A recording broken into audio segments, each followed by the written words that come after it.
What is CBT and how does it work? What do you feel is the reason for that? Is it a cultural sickness? Do you ever deal with thoughts of anxiety or depression? Or what would your magic wand wish be for the planet?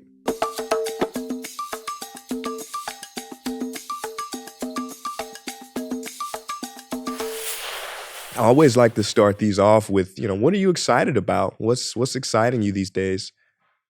This is probably just about the most exciting time in my life, to be honest with you, for a couple of reasons.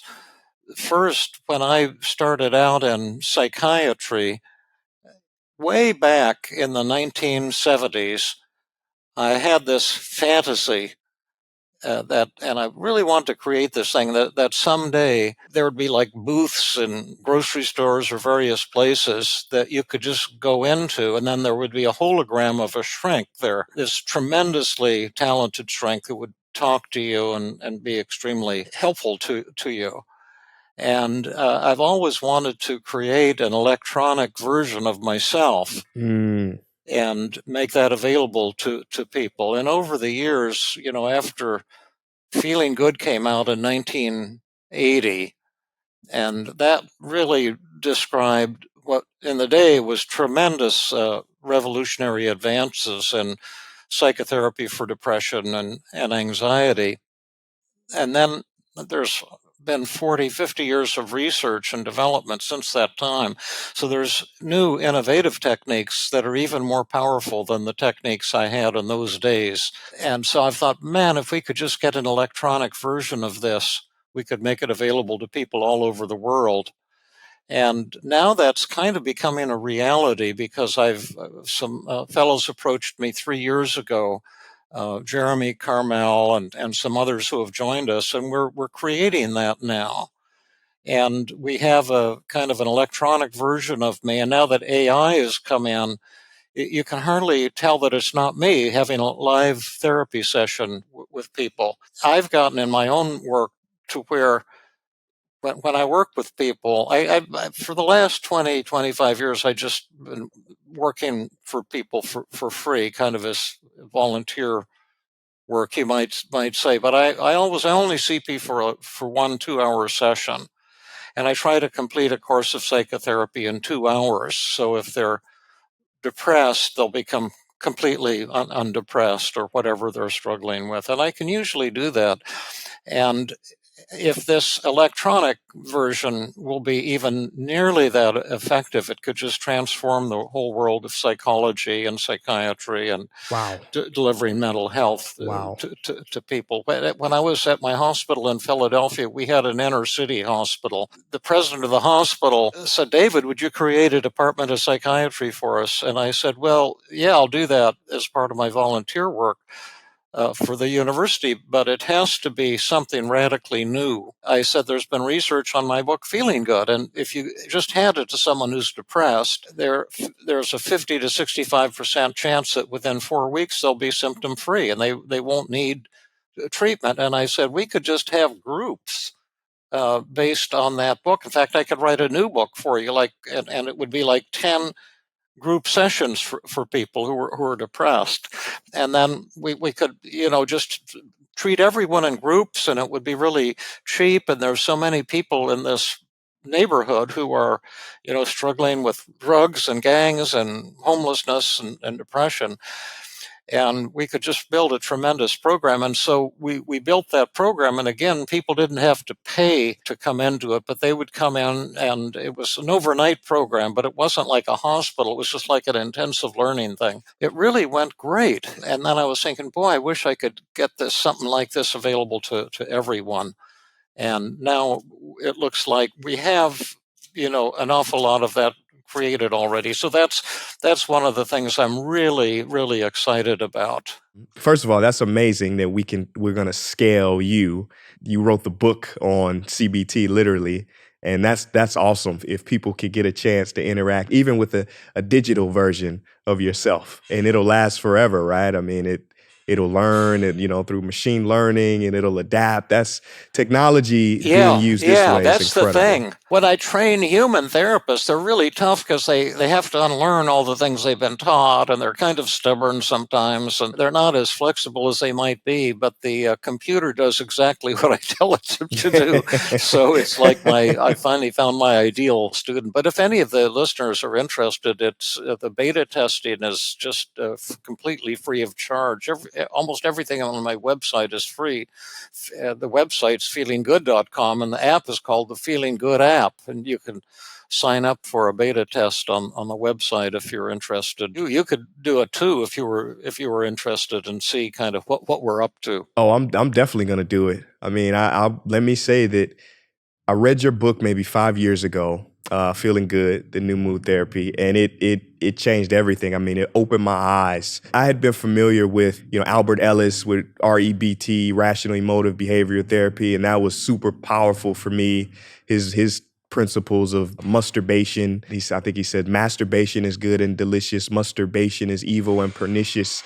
That's right. Yeah, that's good. To use a must or I loved should. Albert Ellis. Yeah? I barely knew him, but we had a mutual admiration society, and I just admired him so much. And the app, I created a special class just devoted to him on, it's the shitty class.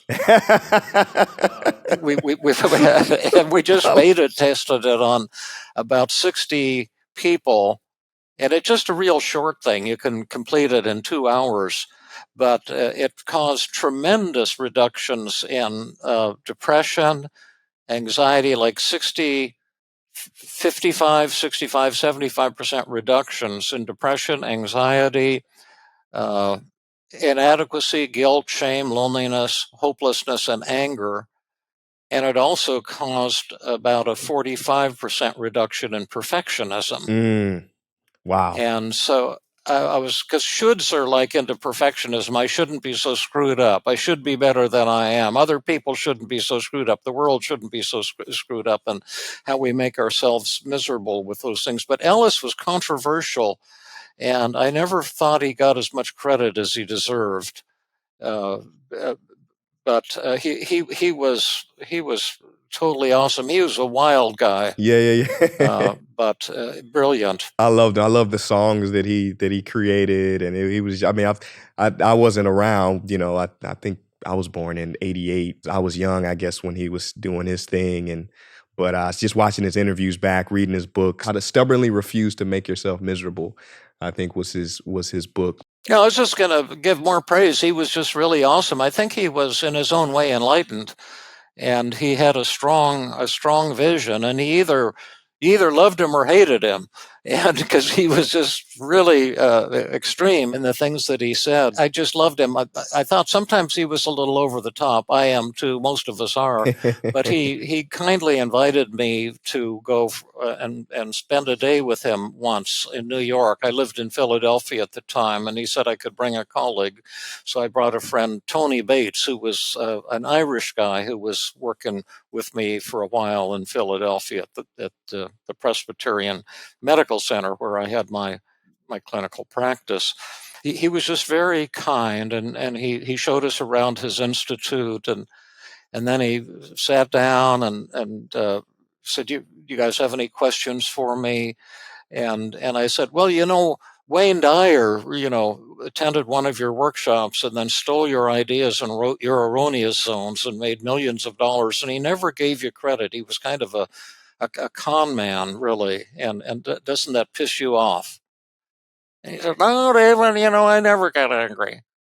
And and I said, well, how do you do that? And he said, well, I just tell myself that stealing my stuff, that he's kind of an asshole, and that's what assholes should do. He's just doing what he should do. So I don't get angry. And I was thinking, give me an effing break. You don't get angry.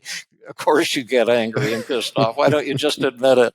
But anyway, it was really fun to spend a day with him. He took us to lunch with his then girlfriend Janet Wolfe. She was kind of into New York high level something or other, kind of the wild in people or something. I was pretty naive, and Tony Bates was pretty naive, and we were just starry-eyed to have a chance to spend a few hours with him. And I always sing his praises, and he made a tremendous impact. Beautiful. Wow. Thank you for sharing that. That was awesome. What a deep insight. I had no idea that his work was taking. I mean, because it's so brilliant. I never read Erroneous Zones, and that his response. I don't know if you believe it or not, whether or not he got angry. But if he didn't get angry, it seems like he just accepted it. He says an asshole is doing what an asshole is doing, and yeah, that's the idea he was trying to convey, and that's what we're all trying to aspire to, and we can at best get there part of the time, yeah, and part of the time, exactly, exactly. we kind of our darker inner self, or our more less refined and more irritable selves come out. He gives us a path back to enlightenment whenever we drift out of enlightenment, and so I just love it. He was a great teacher, and he walked the walk. He didn't just talk the talk. Love that. That's the only way to do it. And you do it too. Just feeling your energy here. And I've taken a few courses from you. I didn't kind of make myself known, but I've taken a few of the CBT courses, and it has been tremendous. For the listeners That's great. I'm so glad. Were they live? They were live, in yes. some? Do you remember what city or what the topic was or when it was? They were live. I took two. The second one was for CBT practitioners. Yeah. We went through everything, the cognitive distortions and how to. Do you remember what city it was in, or? I don't remember. I'm not sure. It was who's your colleague that works with you? Jill Levitt? Yes. I know she was running. I remember breaking out into groups, but this was maybe a year ago. Oh yeah, breakout groups and stuff. Yeah. I still work with Jill. We have a free Tuesday training group. If any of your listeners are therapists or shrinks, we've had it for over 20 years at Stanford, and it's Tuesday nights from 5 to 7 p.m. And it's virtual, so people from all over the world can join it. And we still do therapy together, Jill and I. We're going to treat a fellow tonight who's had crippling shyness. I think he's 40. And he's decided it's time to get into the dating world and so forth. He's had a really rough background, and so we're going to see what we can do to turn his love life from rags to riches. Awesome. Love that. And it just, I love working with people live. It's such a fun thing to do. But I don't know if we're talking about what we're supposed to be talking about. Maybe you could shoot me some questions or something. Yeah, let's set the stage for the listeners that don't know what CBT is. I call it crushing bad thoughts. It's actually called cognitive behavioral therapy. What is CBT and how does it work? We've moved a little beyond CBT, but that's a fantastic starting place, and it's still absolutely wonderful. And it's cognitive. That's the C. B is behavioral therapy, CBT, and cognitive is just a fancy word for a very simple meaning. A cognition is a thought. It's the message that you give yourself at every moment. Like right now, I'm telling myself, wow, this guy, Prince, EA, he's what a tremendous fun guy with a brilliant mind and a fast wit and a great spirit, and it's so much fun to be here, and I'm so lucky to be here and to be talking to this guy. And that's a thought or a perception, and that perception creates feelings of happiness. And we often think, well, it's what's happening to me in my life that makes me feel happy or unhappy or miserable. But the cognitive idea goes back to the Greek Stoic philosophers, nearly 2,000 years ago, and probably to the Buddha 500 years before that. But Epictetus said we're disturbed not by events, not by things, not by what happens, but by the views we take of them. In other words, it's your thoughts that create your negative feelings. When I first heard that, I was doing brain research at the University of Pennsylvania Medical School, and I was treating people with antidepressants because that was the theory, and some people foolishly still believe that theory, that depression is due to a chemical imbalance in the brain. And our research showed pretty convincingly that that's not true. And I was giving out drugs by the bushel to depressed people, and I didn't see much from antidepressants. So I knew there was something rotten in Denmark. And then I was a research fellow. At the time, I'd completed my residency, and I was doing at a 2-year research grant. And the department chairman said, there's this new thing if you're unhappy with antidepressants. This guy, Aaron Beck, who was followed on the footsteps of Albert Ellis, and he calls it cognitive therapy. And he claims you can treat depression by helping people change the way they think. They've changed these negative thoughts. I said, that sounds like so much bullshit to me. That's ridiculous. That's so simple-minded. That's like Norman Vincent Peale's Power of Positive Thinking. I don't know if you've heard of that book, but that was a huge, like in the 1930s and 1940s or something like that. And he said, well, why don't you just go to his weekly seminar, and you can try it with a few of your patients and just satisfy yourself that it doesn't work. And I thought, that's a great idea. So I started going to these weekly seminars, and they had about maybe 5, 6 people, and no one had heard of cognitive therapy. We all thought it was a bunch of quackery. So I started trying it on really severe patients, and I had a lot of them, and I was stuck with most of them because what I was taught as a psychiatric resident, it didn't work. You just have them express their feelings, and then you give them antidepressants. And I almost never saw anyone recover, to be honest. We would just talk endlessly. And I started trying these techniques, and it blew my mind because the patients started recovering really rapidly and asking for more. Hmm. One of the first women I tried it on was an elderly woman who was referred from the intensive care unit. She'd made a suicide attempt and barely survived, and then they referred her to me for follow-up treatment. So I said, well, this would be certainly a good one to try this new cognitive therapy. I said in one of the weekly seminars, listen, I have this new woman, maybe I can try the cognitive therapy on her. And she says that she's barely survived a suicide attempt. How would I treat her? And he says, well, all of your feelings are caused by your thoughts. So just ask her, what were you thinking at the moment you attempted suicide? I said, oh, that makes perfect sense. So the next session I asked her, and she said, well, I was thinking that I'm a worthless human being. And I said, well, why do you think you're a worthless human being? And she says, because I've never accomplished anything meaningful in my life. All I've ever done is I scrub people's floors, and I clean their houses for a living, and that's the only thing I've ever accomplished. And she said, so what am I supposed to do? And I says, well, wait until next week. I'll go to another seminar, and I'll ask Dr. Beck what I'm supposed to do with that information. So she said, okay.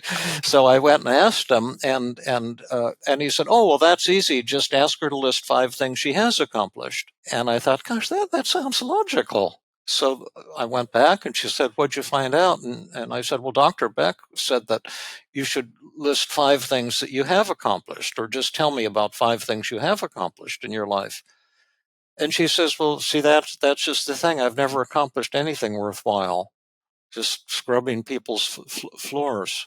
So what am I supposed to do? And I said, well, maybe you'll think of something. Maybe you can do it for homework. And just if you can think of something, just jot them down on a piece of paper. And I went back the next week. I had forgotten that I gave her that assignment, and I asked her about her antidepressant, as I always did at the beginning of a session, and just asked her to express her feelings and tell me what's going on, that my patients always did, and nothing ever came out of it. And about halfway through the session, she said, well, aren't you going to ask me about my homework? And I said, oh, I forgot about it. But were you able to think of anything that you've accomplished? And she said, I wrote some things on a piece of paper. And she gave me a piece of paper with, 7, 8 or more things on it. I started reading them out loud. And she said, well, number one, I forgot that all of my family died in the Nazi concentration camp. but I escaped and smuggled my children out of Latvia, and we made it to the United States. And I figured, well, maybe that was an accomplishment of sorts. I worked scrubbing floors and cleaning people's houses to put food on our table and to have a place to sleep. And my son just graduated #1 in his class from the Harvard Business School. So I think, well, maybe that's an accomplishment. #3, she said, I forgot that I can speak 5 foreign languages fluently. And then #4, she said, and I'm a gourmet chef. She had all of these things written down. And I had tears going down my cheeks. And I said, well, how do you reconcile that with this belief that you've never done anything worthwhile or accomplished anything worthwhile in your life? And she says, Dr. Burns, it doesn't compute. It doesn't make sense. In fact, I can't even understand where I got that idea in the first place, that I was worthless. It's not really true. And I said, how are you feeling now? And she says, I'm suddenly feeling a lot better. Do you have some more of these techniques? And I says, well, no, that's the only one I know, but wait till next week. I'll learn another one this week. And that's how I learned initially. And that's what sold me on it. And then but I didn't have many patients because I was just starting my practice. So no one kind of knew who I was or anything. I'd been doing research in the laboratory, like 60 hours a week for a couple of years before that. And I said, well, I think I'll use my extra time to write this up for people because, we had all the cognitive distortions and all these things that were helpful for patients to know about.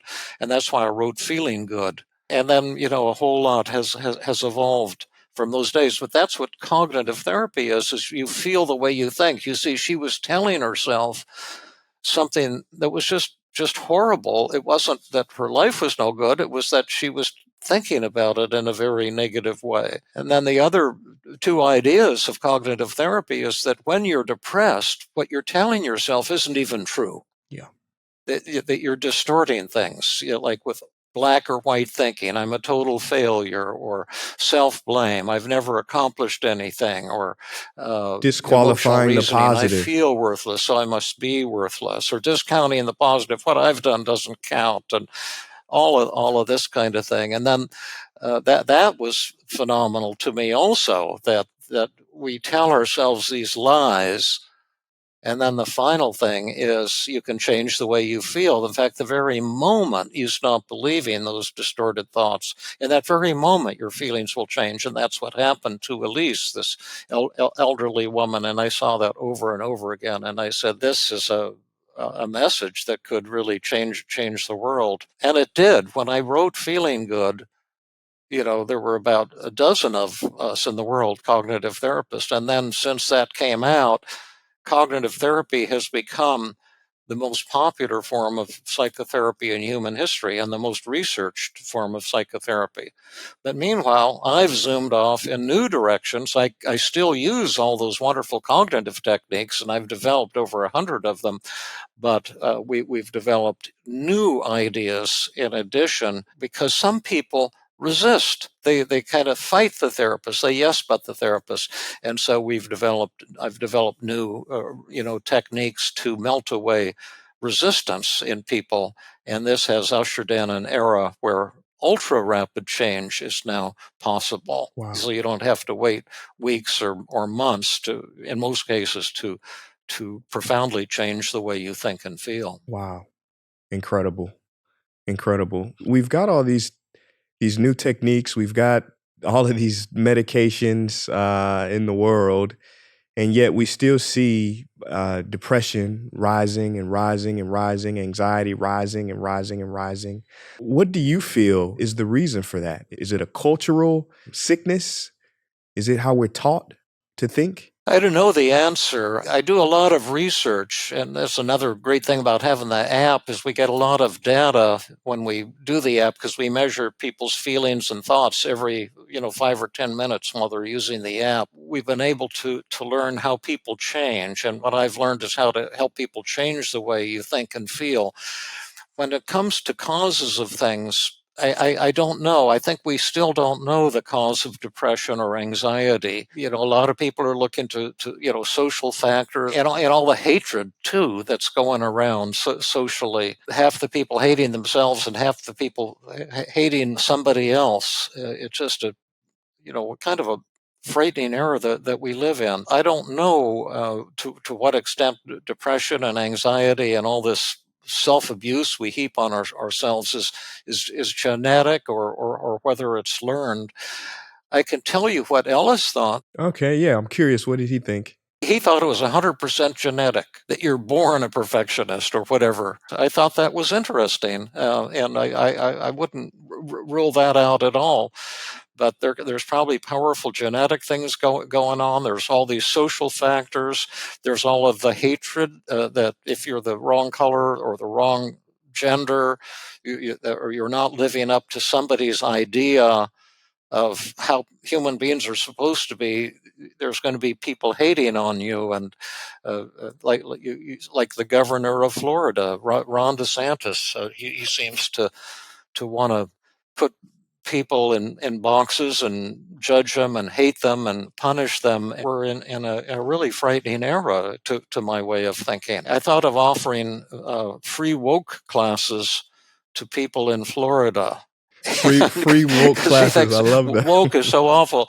And then what the classes would be on would be Jesus' Sermon on the Mount, which is all about compassion and acceptance and love and warmth. And people don't want that. But hey, that's bullshit stuff. We want to kick ass. We want to kill people. We want to put people down. And there's just a lot of that. And if you're like in high school or something, and you're not the way you're quote supposed to be, like, you're pretty awesome, and you maybe have always been awesome and popular, and you're a musician and stuff. But an awful lot of us weren't like that, and we're kind of like the unpopular kids, and there can be just so much pain and suffering that the people are subject to. I don't understand. I don't even have a cell phone, but I'm such an elderly, demented fart. But I guess there's just so much hatred going around and so much meanness through social media and things like that.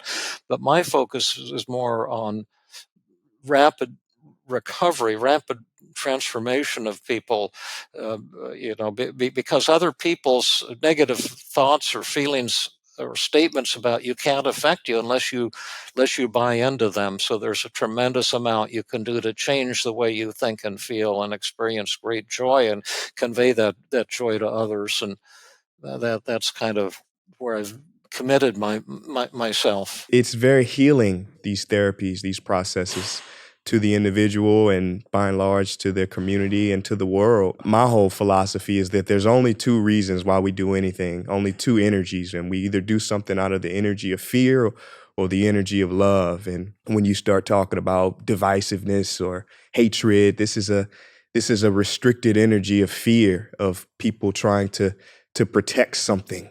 And love is more of an open energy. Yeah. And, one of my favorite Zen teachers, Thich Nhat Hanh, he said, understanding is love's other name. Yeah. And it's only when we understand. Well, tell me, how do you do what you do? Because you've got a fantastic message and you've got a fantastic following, and you're in a position to influence a lot of people. What's been your secret sauce? How have you become so effective at what you do? I think it's the self-knowledge. I wasn't that popular kid in school. I was. Oh, you weren't? No.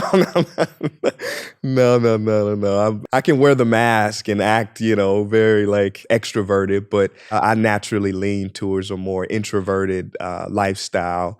Oh. My upbringing, and that allowed me to come into contact with these questions of who am I? Where do these thoughts come from? Are these thoughts real? Really trying to dissect, what are they? They appear as though they're sound.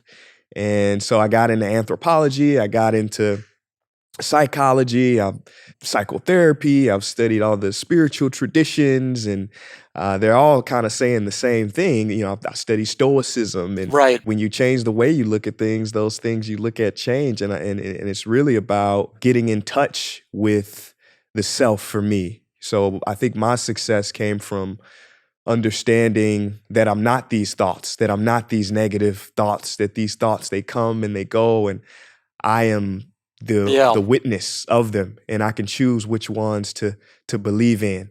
You have Yeah. a process that you talk about called challenging the thoughts, and it's Yeah. very powerful. Yeah. Very powerful. I want you to tell a story because when I heard you tell this story, I was crying. I was in tears, and you told it during one of the courses that you gave, and it was about a woman who had ovarian cancer that you visited.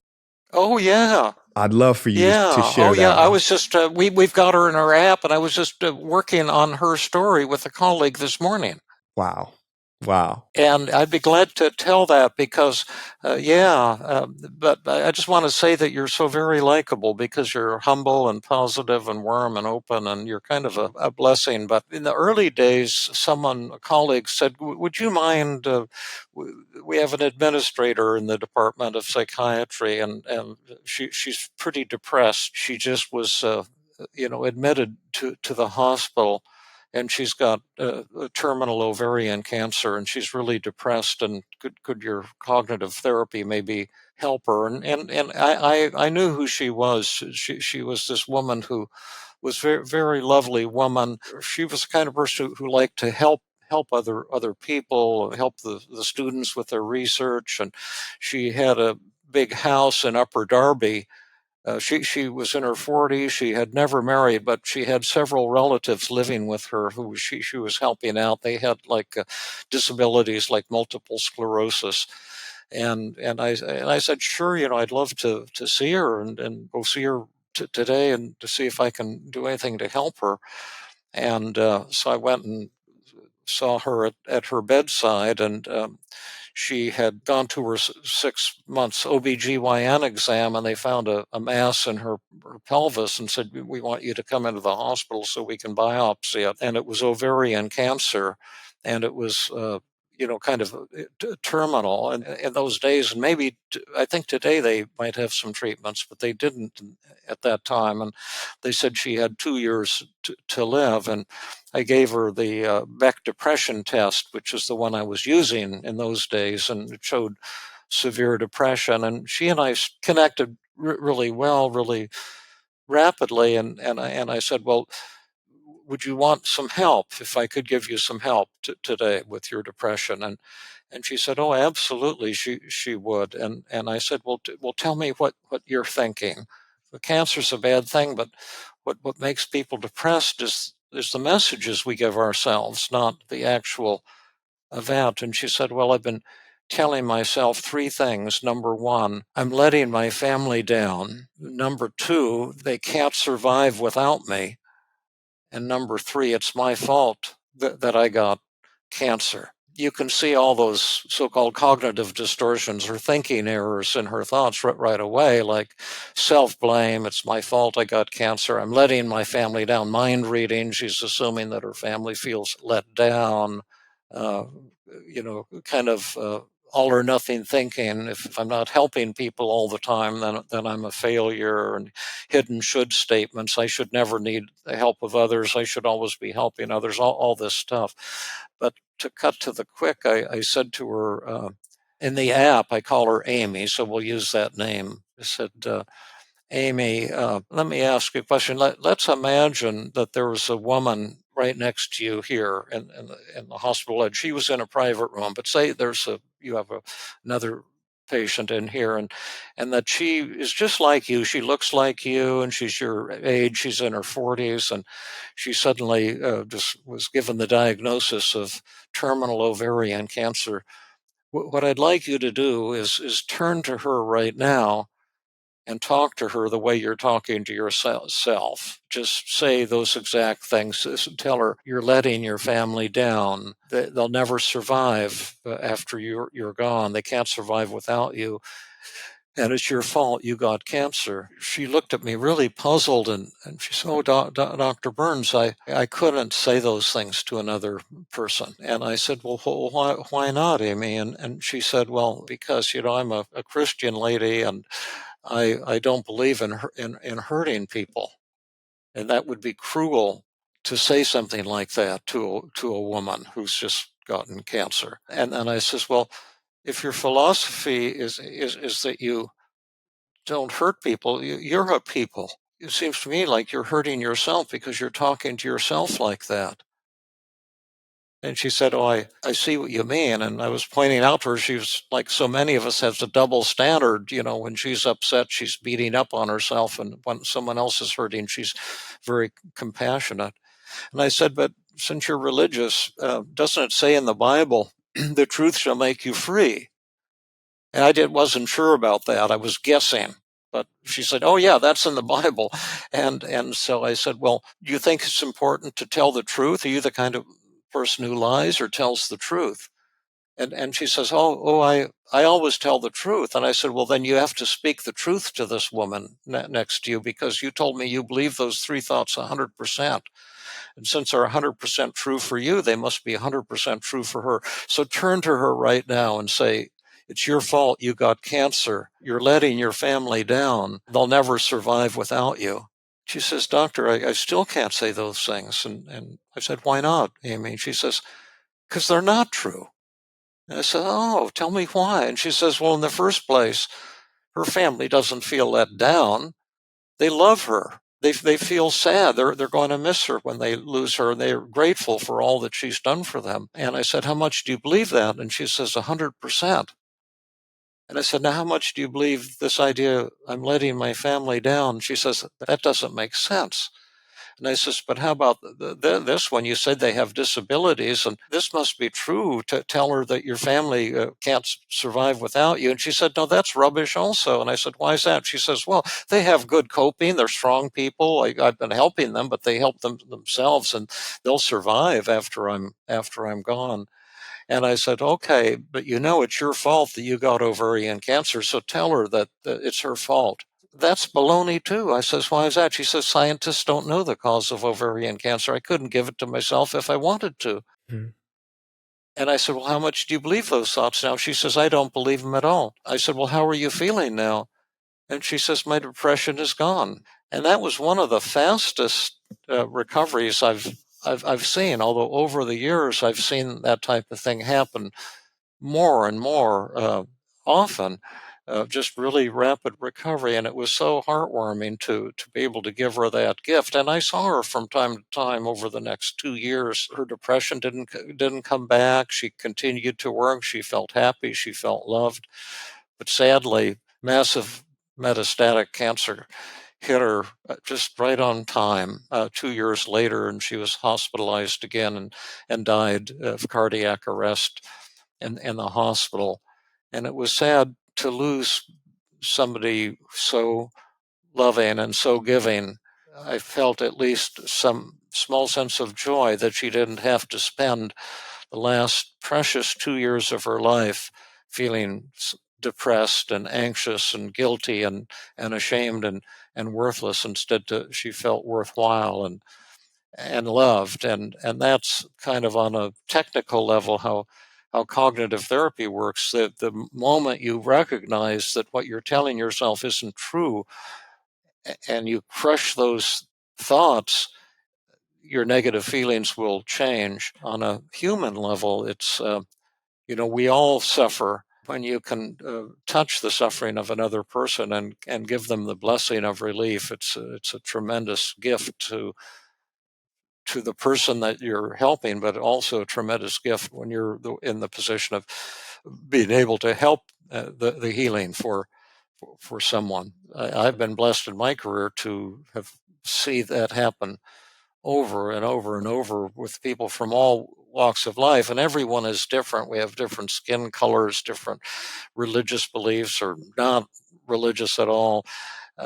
Some are, very wealthy and famous, and some of them, people I've worked with are homeless and, sleeping on the sidewalks at night. But this inner dialogue that I'm not good enough is something that an awful lot of human beings have in common, and and turning off that noise in your head so you can feel joy. That's kind of what I've dedicated my life to, and I think what you've dedicated your life to as well. David, your story, it reminded me of a Zen koan that I heard a few years ago. And a Zen koan is basically a riddle. And I don't know if you're familiar with them. Yeah. It's a riddle that's it's not meant to be answered with the logical minds. It's a riddle meant to be understood at a deeper place. And so the Zen monks used to give the disciples these Zen koans, and if they got the koan correct, they would be immediately enlightened. But usually they would come back and give them an answer, and then they would get hit with a piece of bamboo and say, no, go back and try to figure it out. But your story reminded me of a powerful Zen koan that I heard a few years ago. And the koan is this. So there is a man, and he is hanging off the side of a cliff on a tree branch by his teeth. So he's hanging from this branch by his teeth, and his hands and feet are bound, so he can't move them, and he's slipping. A small, tiny little monk walks by, and he says to the man, he says, say the one thing that will save your life. And then he walks away. So this is He says, save the one thing that'll save your life. Say the one thing that will save your life. And so this is the koan, right? And it's like, you hear this koan and it's like, he can't say anything. If he opens his mouth, he'll fall to his death. So it's like, what's the answer to this koan, this riddle? And the answer, well, I guess it's maybe not an answer, but it's a resolution. It's a total acceptance of the predicament, because he's going to fall regardless, right? He's going to absolutely fall. But from the time that he lets go of the branch to the time that he hits the ground, he has totally accepted his predicament, and he has truly lived in that short time span of fully accepting where he is without resistance, right? Without any more negative thoughts about he shouldn't be there, And in that short time, he has finally lived. So in essence, he saves his life. And in that short time, he has probably lived more life than many people live in our world today. Yeah, your story of her accepting the truth about her predicament and not being a victim of her thoughts, right. saved her life in those 2 years. I'm working on also in the last few days. See, in the app, there's different classes for people on different topics, and then an app that they can use to work on their negative thoughts anytime they're upset. And but I'm working on one on acceptance. It's been the hardest one for me to write because it's a hard concept to get across. And so we're going to beta test it fairly soon and see if it has any value. If you remind me, I can have you take this class and let us know what you think about it. But one of the things that I am happy with is that I was doing one of my 4-day intensives in South San Francisco Conference Center, and it was for about 135 mental health professionals to, learn this new team CBT as much as they can in 4 days. And just before a lunch break, I asked for a volunteer just to demonstrate a technique I'd been teaching them, just like maybe a 1-minute demo. I'll be the patient, you can be the shrink or something. We'll show. I don't remember what the technique was, but this woman raised her hand, and so she came up. And then when she got up on the stage, she started sobbing, and I think she thought I was going to do a live therapy demonstration, which takes 2 hours, and we had 5 minutes before the lunch break. And I said, my goodness, I wasn't thinking about trying to treat you, and you seem to be feeling awfully sad right now. Maybe I can at least give you a couple minutes of support and warmth before we break for lunch, and tell me what's bothering you. And she said, well, I'm come here and seeing all these really talented therapists here to get this training, and a lot of them are from Stanford, and I met one from Harvard, and they all seem really like these high-powered advanced therapists, which they're not, by the way, but she was seeing it that way. And she said, I'm way out of my league here at this workshop. She said, I grew up in South Los Angeles. We were very poor. It was a dangerous neighborhood. I never had a chance to go to any fancy schools. I managed to get through a community college and get my master's degree in counseling. I just feel like I'm a untrained and uneducated and second-rate therapist. And then she started sobbing again, and she said, I hope you can help me. And I said, well, listen, in the next two minutes, or even by the end of the workshop today, there's no way that I can turn you into a top therapist. You have only one choice here. You can either accept the fact that you're a second-rate therapist, and then you can be a joyful second-rate therapist, or you can condemn yourself and be a miserable second-rate therapist. What would you prefer? She looked confused, and then it's like a light bulb went on in her head, and she smiled and started laughing. She said, I'll take the happy one. And it was, I think that was the fastest treatment I was ever involved in. She went from sobbing to joy, just like what you said, in a flash like that. We broke for lunch, and then that was the first miracle. And then the second miracle happened after the lunch. I demonstrated a technique and had them break into twos for 20 or 30 minutes. And one of you will be a patient and describe a real problem in your life, and the other can be a therapist. Try some of these empathy techniques I've been demonstrating, and then we'll see how it goes. So the whole room broke up, and everyone was, in groups of two.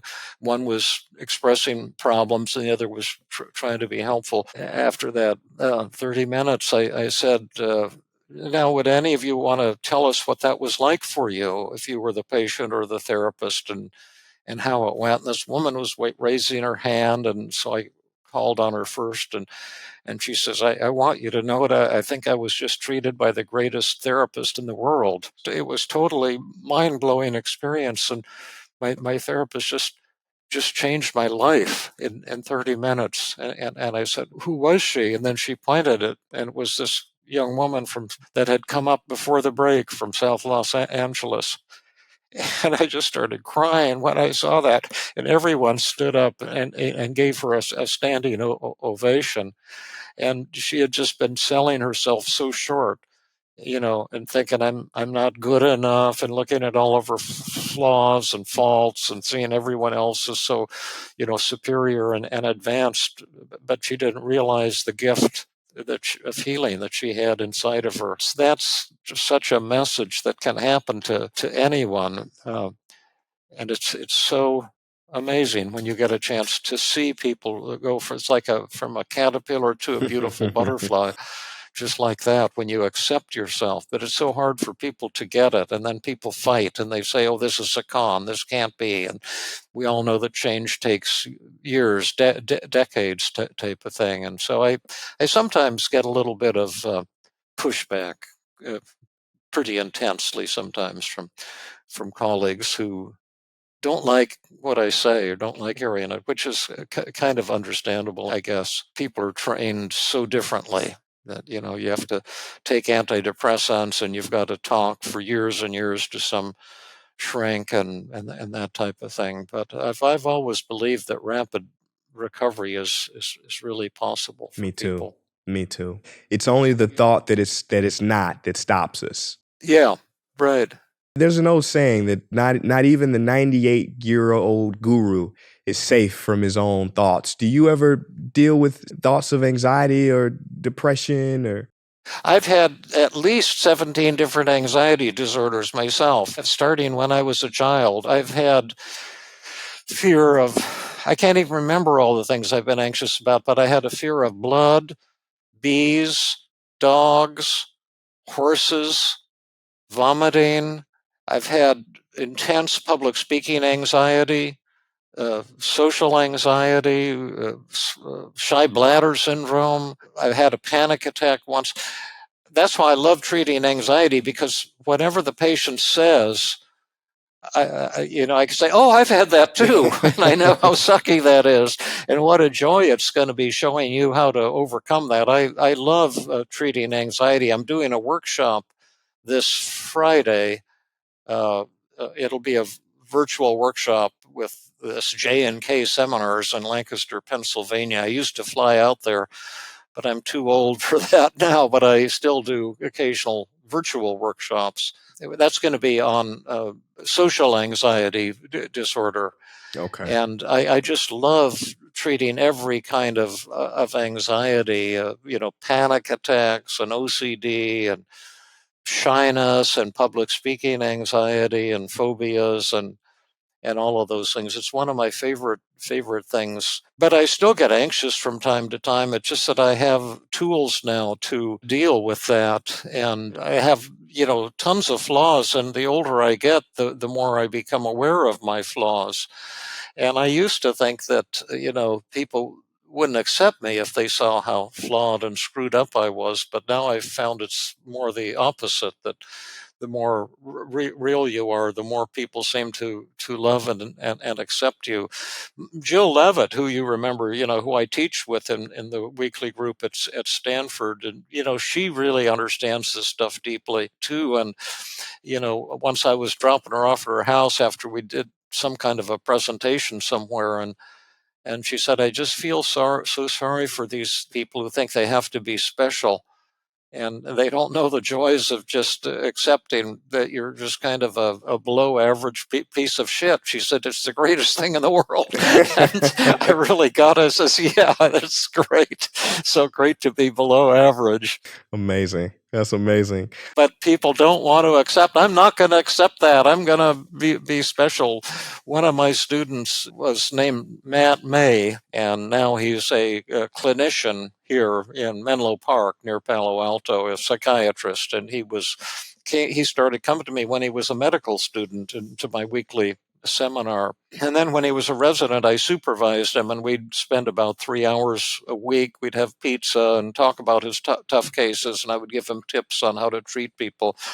And then we would also work on his issues, because like all young psychiatrists and psychologists, he had personal shortcomings and things that were bothering him, and we'd kind of work on that, how to deal with women. Women were kind of giving him a hard time, and I told him how to solve that problem, and his love life went from rags to riches. But I remember one night we were driving back to my house from this pizza place in Los Altos where we'd been doing our supervision, and we were at a stop sign, and he looked over at me and says, "Dr. Burns, I just want you to know that I'm working so hard every day to become a better and better person."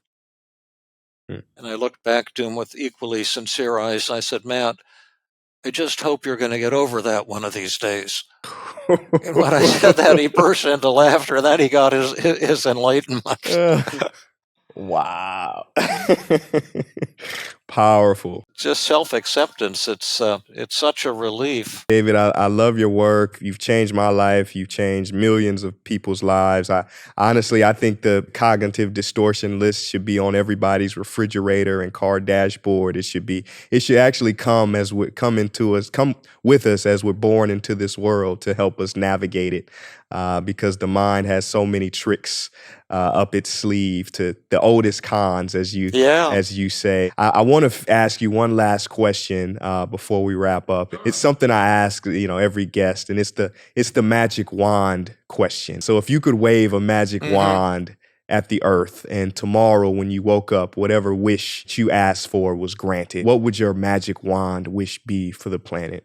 Well, I think it would be the same thing that I'm working on, would be that we just got our first round of funding for the app. We've been working for free for the past 3.5 years to make it happen, and that it would be a commercial success. We're going to give it for free for anyone who can't afford it, no matter what. And it's been totally free for everyone up until now. But at some point, we have to start getting a business plan so we can pay people. And I guess one of my dreams would be that it could become commercially successful to the point that we can begin to really make it available to tens of thousands or millions or hundreds of millions of people around the world. That's been my dream for, ever since I completed my psychiatric residency training. And if the app continues to help people, we have to give it to more populations. We've been doing beta testing on people who listen to my podcast, and that's a selected group of fans, and it works fantastic for them. Not all of them, but for most of them. Is it going to be helpful for people who are living on the street, people who are don't have any income, any support? That's what our population in Philadelphia was like, and those people were the best, easiest to work with of any group, and the most grateful of any group I've ever worked with. And so, if we could really start connecting with people who were suffering in large numbers, that would be kind of the dream I'd be hoping for. And if that happens, then I'm ready to retire and just hang out with my cats all day long. Love that. David, thank you so much for this conversation. This was so enlightening. I'm so happy to finally connect with you. I hope we can stay connected and have more of these chats and maybe even collaborate on the app. What you do should be out there to everybody. So consider me an ally in your mission. Well, thank you. It's been an honor, and I would look forward to doing something again. If you email me, I mentioned you to Alexis, who's on our app team, and she's in charge of all the beta tests and stuff like that. So if you email me and give me a reminder, I'll put you in touch with her, and then she can set up a kind of a VIP beta tests of the should statement class that's dedicated to Albert Ellis, someone who you really love like I do, or maybe the acceptance class, and get your input. And I'd love to talk to you again. I'm an easy mark, and I'm available 24/7. So thank you so much. It was just an honor to meet you, Prince. Awesome. Likewise. Thank you so much.